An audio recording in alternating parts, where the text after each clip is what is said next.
The great crystal chamber on the planet had stood for 10,000 years. Its walls were made of living stone that grew slowly over centuries. Its ceiling rose so high that clouds sometimes formed inside it. This was where the Galactic Council met to decide the fate of worlds. 12 species sat in this chamber. They had ruled the galaxy together since before humans learned to make fire. They had laws older than human civilization. They had fleets that darkened the skies of 1,000 worlds. They believed themselves to be the masters of everything that existed between the stars. High Arbiter stood at the center of the chamber. He was tall, nearly 3 meters, with a body like a giant insect. His shell was black and shiny like polished metal. His eyes, all 6 of them, glowed with cold blue light. He represented the Dominion, the oldest and most powerful member of the Council. "We have gathered to discuss the human problem," announced. His voice echoed through the chamber like thunder. The delegates stirred in their seats. The humans, always the humans. It had been only 40 years since the Council first discovered humanity. 40 years since an exploration ship found a small blue planet filled with billions of clever, violent, impossibly fast-breeding creatures. In galactic terms, 40 years was nothing. A blink. A single breath. But in those 40 years, humanity had spread like fire through dry grass. They now controlled 17 star systems. They built ships and stations and cities with terrifying speed. They bred so fast that their population doubled every few decades. And worst of all, they refused to follow the rules. "They have rejected our trade regulations again," said Ambassador of the Confederation. Was small and with large dark eyes and thin fingers. His people were merchants and bankers. They sell technology to primitive species. They ignore our tariffs. They act as if our laws do not exist. "It is worse than that," said. "Our observers have confirmed that humans are uplifting 3 primitive species without council authorization. They are teaching Stone Age creatures how to build machines, how to travel between stars." The chamber erupted in angry sounds. Clicking, hissing, rumbling. Each species expressed its fury in its own way. Uplifting was the Council's most sacred responsibility. Only the Council could decide which species would be allowed to join galactic civilization. Only the Council could grant the gift of star travel. For humans to do this on their own was not just illegal. It was an insult to everything the Council stood for. "They must be stopped," said Fleet Commander of the Hegemony. His body was like flowing silver water, constantly shifting and changing shape. "They grow too fast. They spread too far. If we wait another century, they will be too strong to control." Nodded slowly. "I agree. The time for warnings has passed. The time for diplomacy is over." He raised one of his 4 arms. "I call for a vote, war against humanity." One by one, the delegates raised their appendages, tentacles, or claws. The vote was unanimous. 12 species, 40,000 warships, trillions of soldiers, all united against the young, upstart species that dared to challenge their ancient order. "Send the declaration," commanded. "Let the humans know what they face." Far across the galaxy, on Earth's moon, Ambassador Park sat in her small office in the human embassy. She was 53 years old, with silver streaks in her black hair and calm brown eyes that had seen much in her long diplomatic career. A cup of green tea steamed gently on her desk. Her computer chimed. A message from the Galactic Council, marked urgent. Opened it and began to read. Her face showed no emotion as she went through the formal language, the list of human crimes against galactic law, the detailed accusations.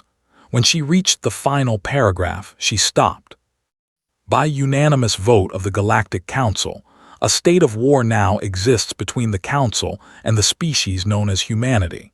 You have 30 standard days to surrender unconditionally. Failure to comply will result in the complete destruction of your civilization." Read it again, then she began to laugh. It started small, just a quiet chuckle, but it grew. It grew until she was laughing so hard that tears ran down her cheeks. She laughed until her stomach hurt. She laughed until she could barely breathe. Her aide lieutenant rushed into the office.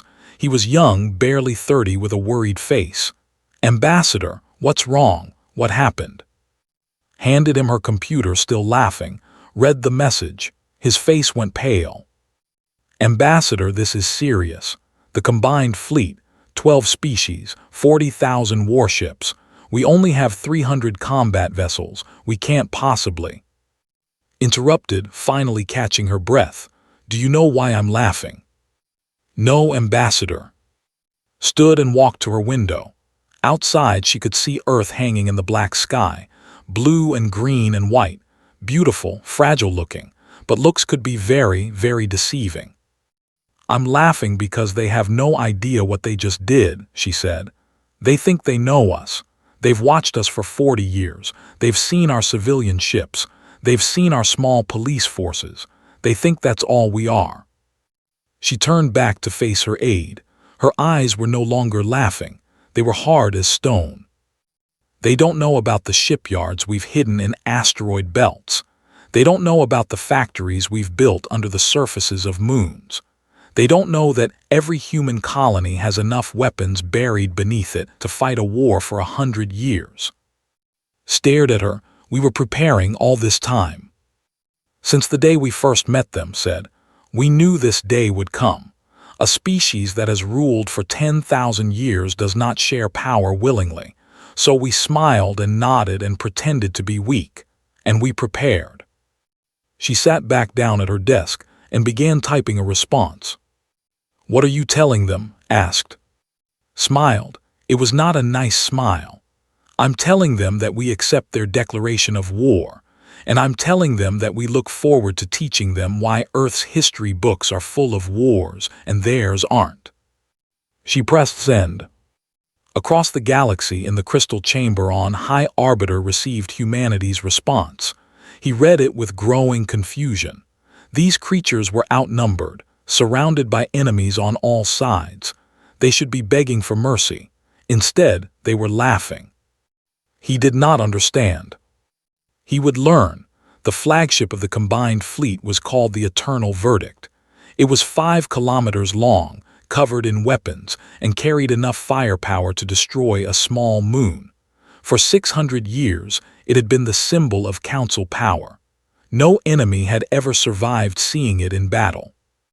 Fleet Commander moved through its corridors like flowing water. His silver body shifted and changed with each step. They were an aquatic species, evolved in the deep oceans of there. They could survive in air, but they were never truly comfortable outside of water. Still, had commanded this fleet for 2 centuries. He knew every corridor, every weapon, every system. In the war room, his officers waited. There were representatives from all 12 council species, with their black shells, skinned with their large dark eyes, massive covered in thick fur, delicate with wings like glass. Each species had sent its best warriors to serve under his command. "Show me the tactical projection," commanded. A holographic map appeared in the center of the room. It showed human space, 17 star systems, spread across a small section of 1 spiral arm. Compared to the Council's territory, which spanned 3 spiral arms and thousands of systems, it was tiny. A small blue stain on the vast map of galactic civilization. "Humans possess approximately 300 combat-capable vessels," the tactical officer reported. His clicking voice translated by the room's computer. "Most are converted merchant ships with basic weapons attached. Their largest warship is less than half the size of this vessel." His body rippled with satisfaction. "And our forces?" "The combined fleet currently numbers 40,000 warships. We outnumber them 130 to 1. Additionally, we have complete superiority in every technological category. Their shields are weaker. Their weapons are slower. Their engines are less efficient." "What about ground forces?" "Negligible," the officer said. "Humans maintain only small professional armies. They rely on local police for most security. The Dominion alone can field 2 billion soldiers. If we need to occupy human worlds, we will face no meaningful resistance. Move to the center of the holographic map. He studied the human systems one by one. Earth, Mars, the colonies, the Tau settlements. Each one would fall easily. Each one would learn the price of defying the Council. Victory is mathematically certain, the officer concluded. Our projections show the war ending in less than 1 standard year, possibly much sooner if the humans surrender quickly. They will not surrender quickly, said. Did you see their response to our declaration? They laughed at us. They are either very brave or very stupid. Perhaps both, suggested an officer. Our psychological profiles suggest humans are an aggressive, territorial species. They may fight even when fighting is hopeless. Then we will teach them hopelessness, said. Prepare the fleet. We move in 3 days. What no one in the Council knew, was that everything they believed about humanity was wrong. The humans had been lying since the day of first contact. Every warship the Council had observed was actually a civilian vessel with cheap weapons bolted on for show. Every military base was a skeleton facility staffed by actors in uniforms. Every army was a ceremonial guard unit designed to look impressive at diplomatic functions and nothing more. The real human military had never been seen by alien eyes. Deep beneath the surface of the Korean peninsula, in a bunker carved 3 kilometers into solid rock, Admiral Lee stood before a wall of screens. She was 47 years old, small but strong, with short hair and eyes that missed nothing. She had spent her entire career preparing for this day. They took the bait, she said quietly. Around her, dozens of officers worked at their stations. The bunker was the heart of the United Earth Defense Command, connected to every human world by quantum communication links that allowed instant messaging across any distance. General stood beside her. He was tall and broad, a soldier's soldier, with scars on his hands from 20 years of training exercises. He commanded all ground forces for humanity. The Council fleet is gathering at, he reported, 40,000 ships. They plan to attack first. It's our closest colony to Council space. Good, said, that gives us time. She pressed a button on her console. Across human space, in hidden bases on asteroids and moons and deep beneath planetary surfaces, alarms began to sound. The Prometheus Protocol was active. On a nameless asteroid in the belt between Mars and Jupiter, massive doors that had been disguised as natural rock formations began to open. Inside, row after row of warships waited in the darkness. Real warships, not the converted merchant vessels the Council had seen, but purpose-built killing machines designed by a species that had spent 10,000 years learning how to destroy things. The ships were sleek and black, covered in weapons that the Council had never imagined. Their engines could accelerate them to speeds that would tear Council ships apart. Their shields could absorb firepower that would vaporize a small planet. Their weapons could punch through anything the galaxy had ever built. There were not 300 of them. There were 30,000. On the planet Mars, in a factory complex that officially produced farming equipment, machines began assembling weapons. Not the weak energy guns the Council had seen, but kinetic weapons that fired metal slugs at significant fractions of the speed of light. Nuclear-tipped missiles, antimatter bombs, weapons from the nightmares of a species that had invented new ways to kill itself in every generation of its history.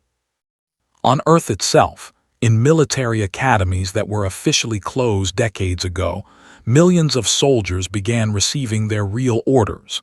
They had trained their whole lives for this. Every simulation, every exercise, every war game had been building toward this moment. Admiral watched the reports flow in from across human space, ships activating, weapons arming, soldiers mobilizing.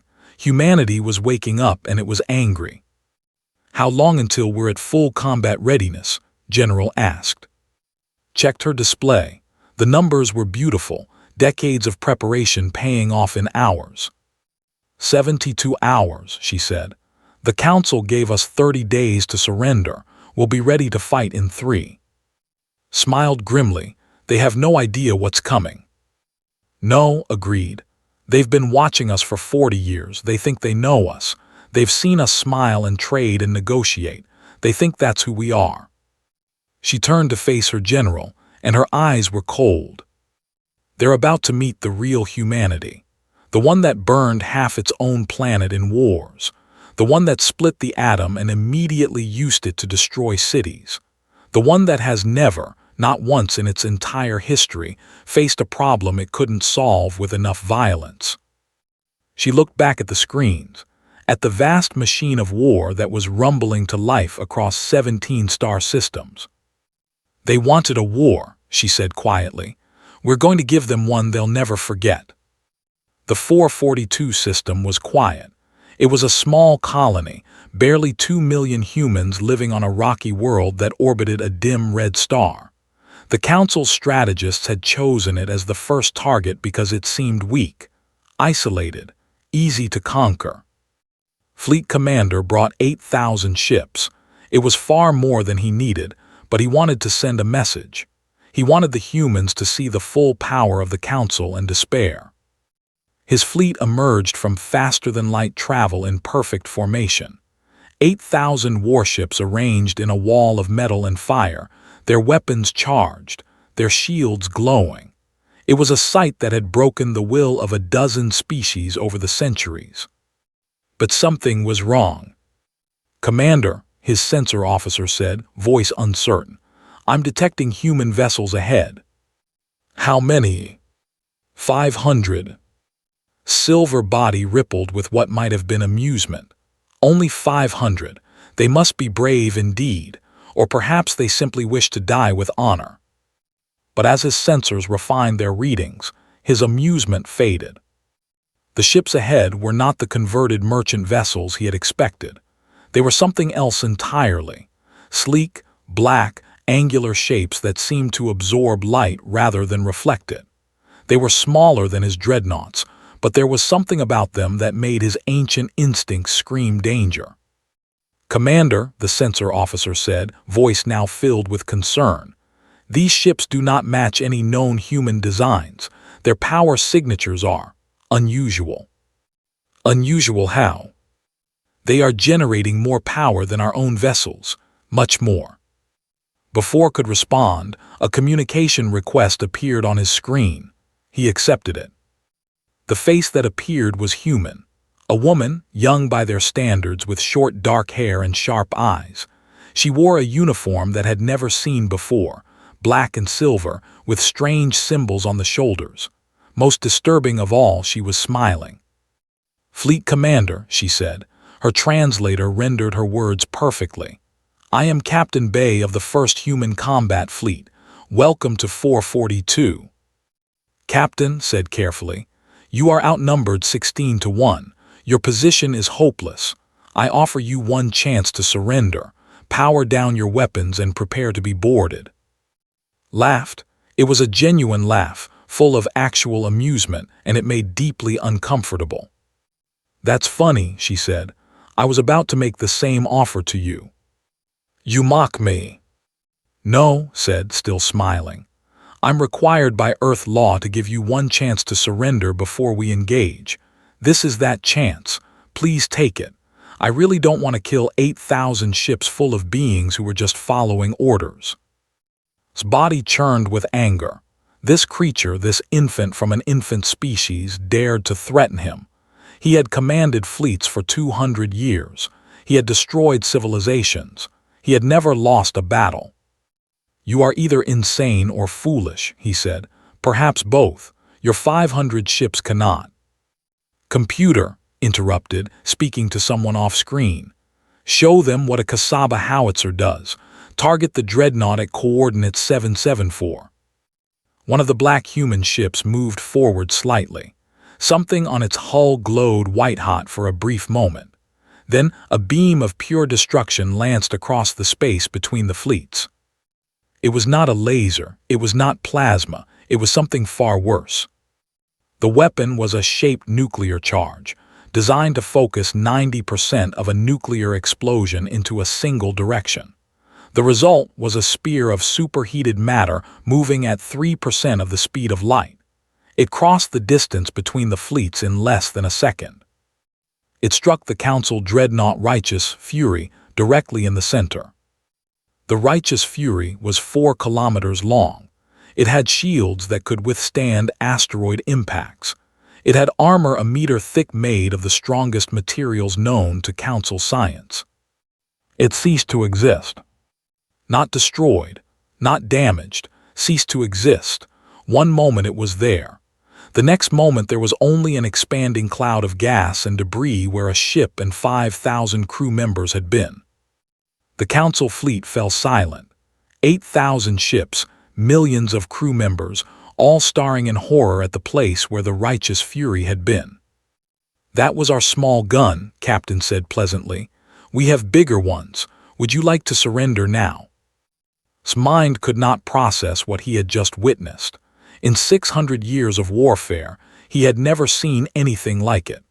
The Council's most powerful weapons took minutes to bring down a dreadnought's shields. This human weapon had deleted one in less than a second. "All ships," he commanded, his voice steady despite his shock. "Open fire." 8,000 ships unleashed their weapons at once. The space between the fleets filled with energy beams, missiles, and kinetic projectiles. It was enough firepower to crack a planet's surface. The human ships moved. They moved in ways that should have been impossible. They accelerated at rates that would have crushed any Council crew into paste. They twisted and spun and danced between the incoming fire with a grace that seemed almost supernatural. Very few shots hit them. The shots that did hit splashed harmlessly against shields that glowed bright blue and held firm. Then the humans fired back.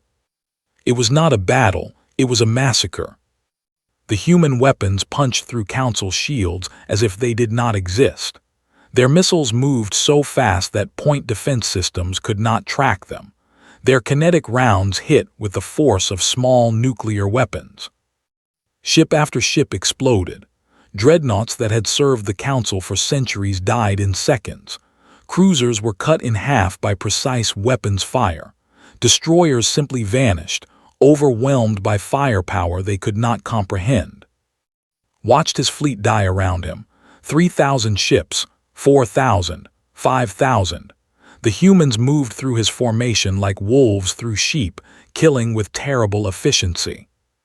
"Retreat," he finally ordered. "All ships retreat." The survivors ran. They fled at maximum speed, their engines burning hot enough to crack, desperate to escape the nightmare behind them.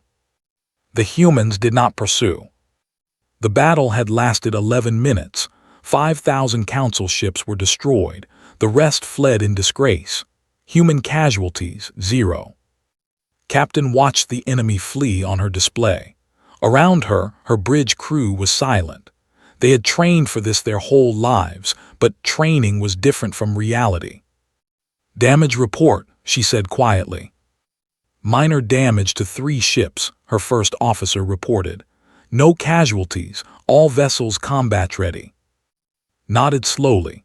She felt no joy, only a grim satisfaction that the first test was passed. "Send a message to Earth Command," she said. "Tell them that first contact is complete.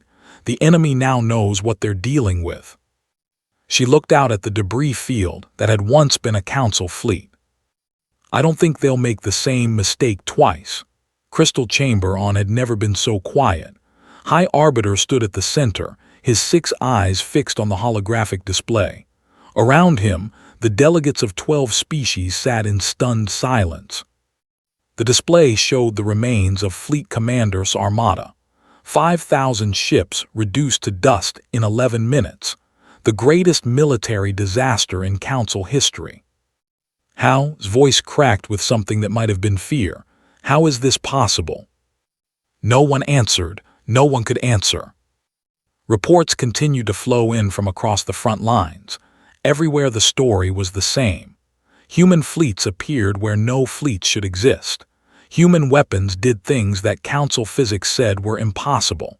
Human soldiers fought with a ferocity that made hardened veterans flee in terror. They had sent a second fleet to avenge. It lasted 23 minutes before surrendering. They had invaded 3 human colony worlds. On all 3, they encountered fortifications buried so deep underground that orbital bombardment could not touch them. Tunnels filled with traps. Soldiers who fought to the last breath and took dozens of enemies with them when they fell.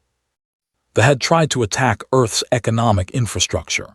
Their raiding fleet was intercepted by human ships that somehow knew exactly where they would be and exactly when they would arrive. "Bring me the," commanded, "bring me now." Arrived within the hour. He was an ancient being, his purple skin wrinkled with age, his 4 arms trembling slightly. He had spent his entire 300-year career studying alien species. He had written the original report on humanity that had led the Council to dismiss them as a minor threat. He had been wrong. "High Arbiter," he said, bowing low, "I have completed my analysis. I believe I understand what we are facing." "Then explain," said coldly. "Explain how a species that discovered space travel only 2 centuries ago is destroying fleets that have ruled the galaxy for 10,000 years." Activated a holographic display. It showed a planet, blue and green and white, Earth. "When we first studied humanity, we focused on their technology," began. "We measured their ships, their weapons, their industrial capacity. By all these measures, they seemed primitive, weak, not a threat." He changed the display. Now it showed a red timeline marked with thousands of points. "We failed to study their history." The delegates leaned forward. "In the last 5,000 years of their existence, humans have fought over 40,000 wars among themselves," said. "Not against other species, against each other. They have killed billions of their own kind in conflicts over resources, territory, religion, political ideology, and sometimes for no reason at all." He highlighted specific points on the timeline.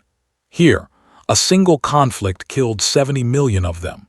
Here, they developed weapons that could destroy entire cities in an instant and immediately used them. Here, they created poisons that could kill everyone on their planet and stored them in vast quantities." The chamber was utterly silent.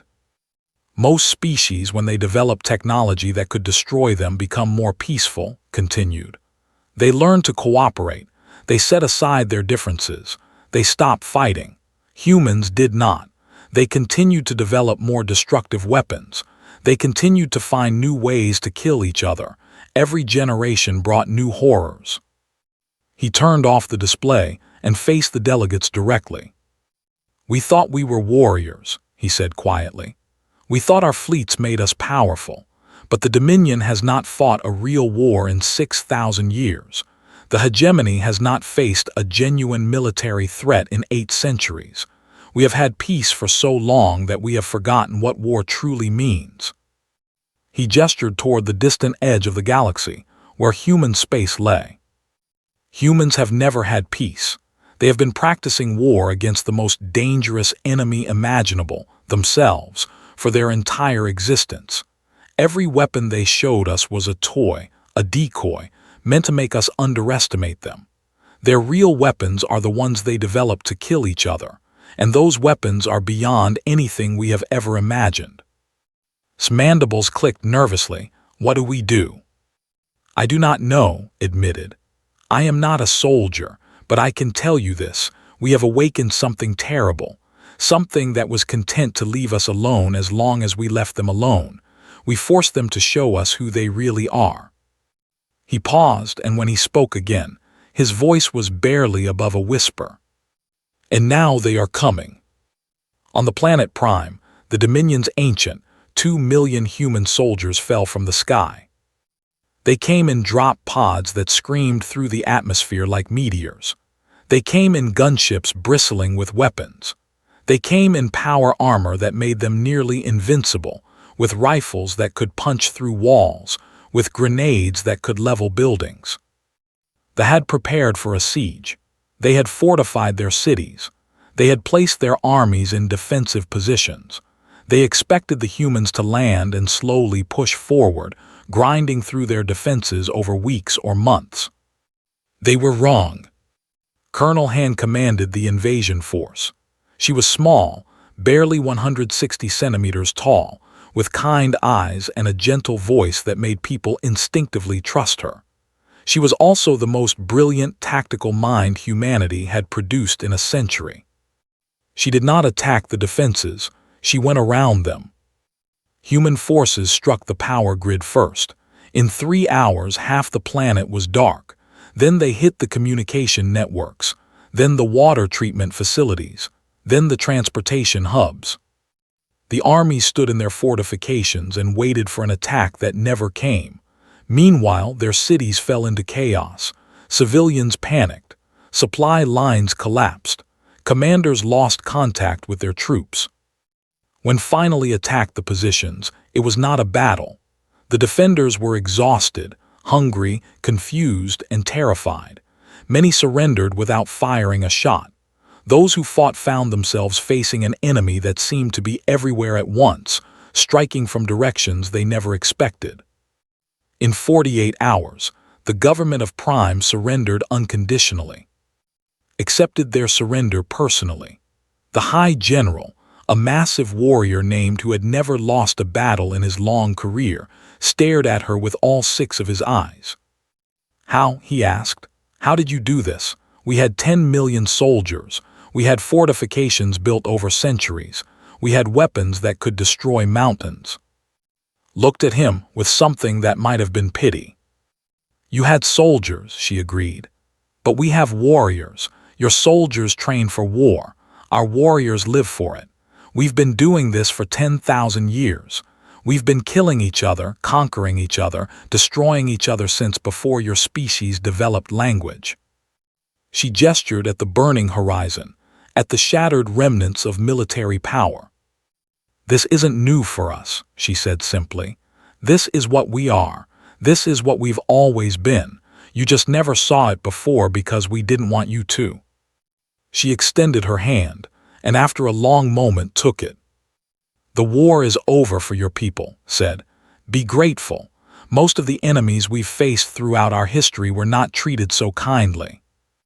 Looked at this small human female, this seemingly fragile creature who had conquered his world in 2 days, and for the first time in his life, he understood true fear. 3 months, that was all it took. In 3 months, humanity had destroyed the greatest military force the galaxy had ever known. Fleets that had maintained order for 10,000 years were scattered or destroyed. Armies that had conquered hundreds of worlds were broken and defeated. The Galactic Council, which had ruled 3 spiral arms since before human civilization existed, had been brought to its knees. And now the delegates had gathered once more in the crystal chamber but this time they did not sit as masters, they stood as the defeated. Human soldiers lined the walls of the chamber. They stood in perfect formation, their black armor gleaming, their weapons ready. They did not threaten. They did not need to. Their mere presence was reminder enough of what humanity could do. In the center of the chamber, in the chair where High Arbiter had sat for 2 centuries, Ambassador Park waited. She wore a simple suit, the same style she had worn when she first received the Council's declaration of war. Her silver-streaked hair was pulled back, and her brown eyes were calm. Beside her stood the architects of humanity's victory, Admiral Lee, who had commanded the fleets, General, who had directed the ground forces, Captain Bay, whose victory had been the first crack in the Council's confidence, Colonel Han, who had conquered Prime in 48 hours. They stood together, these humans, and the delegates of 12 species looked upon them with fear. High Arbiter approached the center of the chamber. His shell, once polished to a perfect shine, was dull with stress. His 6 eyes, once bright with authority, were dim with exhaustion. He had ruled the council for 2 centuries, and in 3 months he had lost everything. "Ambassador Park," he said, his voice was quiet, defeated. "We are here to discuss terms of surrender." Nodded slowly. "Yes, you are." She stood and walked toward the holographic display at the center of the chamber. With a gesture, she activated it. A map of the galaxy appeared, showing council space and human space side by side. "Let me begin," she said, "by telling you what will not happen." The delegates stirred nervously. "We will not destroy your civilizations," continued. "We will not enslave your peoples. We will not burn your worlds or erase your histories. We are not here for vengeance." Some of the delegates relaxed slightly, but was not finished. "These things will not happen not because you deserve mercy but because we choose to give it. Remember that. We could do all of these things. We have the power, we have the weapons, we have the soldiers, we choose not to use them." She paused, letting her words sink in. "The Galactic Council will continue to exist. You will continue to govern yourselves. Your trade routes will remain open. Your cultures will remain your own. We have no interest in empire. We never did." Admiral stepped forward. "When we first encountered your council, we hoped for friendship. We hoped that we could join your civilization as equals. Instead, you treated us as children, as primitives to be controlled and contained." General continued. "You watched us for 40 years. You studied our ships and our weapons and our armies. You decided we were weak because we did not show you our strength. You thought our smiles meant we were harmless." Captain spoke next. "You made assumptions based on your own experience. In your history, powerful species dominate weak ones. Advanced civilizations control primitive ones. You assumed we would follow the same pattern." Colonel finished. "You forgot to ask why we were smiling. You forgot to wonder what we might be hiding. You forgot the most important rule of dealing with an unknown species. Never assume you understand them. Return to the center of attention. Our terms are simple. The Galactic Council will recognize humanity's right to exist as we choose. You will cease all interference with our uplift programs. You will open full diplomatic and trade relations with us. And you will learn the lesson we tried to teach you peacefully before you forced us to teach you with violence." Mandibles clicked. "And what lesson is that?" Smiled. It was the same smile she had worn when she first read the declaration of war. The smile that had confused then and confused him still. "The lesson," she said, "is that you do not truly understand what we are." She walked toward until she was close enough to touch his shell. "We spent our entire evolutionary history killing each other," she said. "War is not something we do.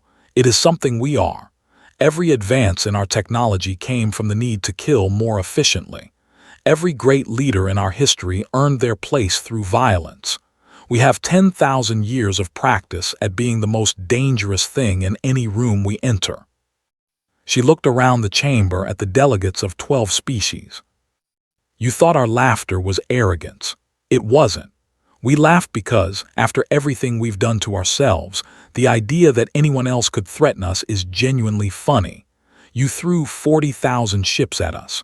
We've lost more than that in single wars against ourselves. You threatened to destroy our civilization. We've nearly destroyed ourselves a dozen times and survived every time." She stepped back and spread her arms. "You are not special. You are not more dangerous than we are. You have never been tested the way we have tested ourselves. And when you finally faced a real enemy, one that had been sharpened by 10,000 years of fighting itself, you broke in 90 days. The chamber was absolutely silent. Looked at the human soldiers, at the officers who had dismantled the galaxy's greatest military alliance in 3 months, at the ambassador whose eyes held no malice, only the patient confidence of a species that had already survived its own worst impulses. "We accept your terms," he said quietly. Nodded, then she did something that surprised everyone in the chamber. She extended her hand. "Then let us start over," she said. "Properly this time, not as masters and subjects, not as conquerors and conquered, but as neighbors, as potential friends, as species that might learn from each other. Hesitated. In his entire career, no conquered enemy had ever offered him friendship. No victor had ever extended such mercy. It was so far outside his experience that he did not know how to respond. "Why?" he asked. "After everything we have done, after we tried to destroy you, why would you offer this?" Smile softened. For the first time it reached her eyes. "Because we know what it means to be afraid," she said. "We know what it means to face something more powerful than yourself and feel helpless. We've felt that way our entire existence. Not because of other species, but because of ourselves. We've spent 10,000 years terrified of what we might do to each other." She kept her hand extended. "We could have become monsters. Many times in our history we nearly did, but we chose differently. We learned, slowly and painfully, to be better than our worst impulses. We're still learning. We will always be learning." She looked directly in his 6 eyes. "You made a mistake, a bad one, but we've made worse mistakes and found ways to move forward. If we can forgive ourselves for what we've done throughout our history, we can certainly forgive you for a war that lasted 3 months."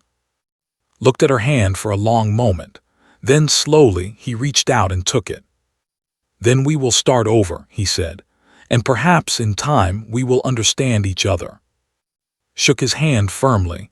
That's all we ever wanted. Around the chamber, the human soldiers relaxed slightly. The delegates of 12 species looked at each other with something that might have been the beginning of hope. The war was over. A new era was beginning. And humanity, the young species that had laughed at a declaration of war, would help shape what came next. Not as conquerors, not as tyrants, but as exactly what they had always been: survivors, fighters, and when given the chance, friends. The galaxy would never be the same. And perhaps, for the first time in 10,000 years, that was a good thing.